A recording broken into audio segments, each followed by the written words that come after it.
ہوا افلاح ہوا قرارداد مقاصد اور یہ اور وہ سب مسلم ہیں، لیکن یہ مجھے بتائیے کہ اس آئین نے یا اس قرارداد مقاصد نے یا اس 73 کے جو 73 کا جو متفقہ آئین ہے، اس آئین نے عمل کی دنیا میں ہمیں کیا دیا؟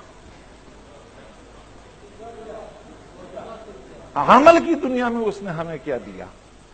ٹھیک ہے، کتاب میں اور سطروں میں وہ بہت معزز، بہت محترم، بہت بہترین الفاظ اور اسلامی اور سب کچھ، لیکن اس کی مثال وہی ہے کہ وہ جو کسی فارسی شاعر نے کہا تھا کہ واعظہ چو جلوہ بر محراب و ممبر می کند چو بخلوت می رود آکاری دیگر می کند، اور جگر نے کہا تھا کہ واعظ کا ہر ایک ارشاد بجا، تقریر بہت دلچسپ مگر آنکھوں میں سرور عشق نہیں، چہرے پہ یقین کا نور نہیں۔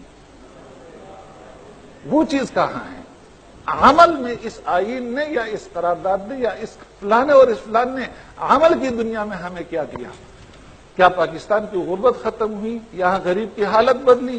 یہاں اسلام کس حد تک نافذ ہوا؟ آپ سمجھتے ہیں اور بہتر سمجھتے ہیں کہ قیادت کی تبدیلی سے انشاءاللہ بہت کچھ ہوگا، اور ہم بھی امید رکھتے ہیں، لیکن حقیقت یہ ہے کہ جب تک امت کے اندر جذبہ جہاد بیدار نہیں ہوگا، اس وقت تک قیادت کی تبدیلی سے بھی کچھ نہیں ہوگا۔ امت کے جذبے کی ضرورت ہے، اور میرے نزدیک اتفاق اور اتحاد کے لیے یہی کچھ نکات ہیں۔ وقت ختم ہو چکا ہے، میں انہی معروضات پر اکتفا کرتا ہوں۔ اگر میری گفتگو سے کسی کی دل شکنی ہوئی ہو تو میں معافی چاہتا ہوں۔ وآخر دعوانا الحمدللہ۔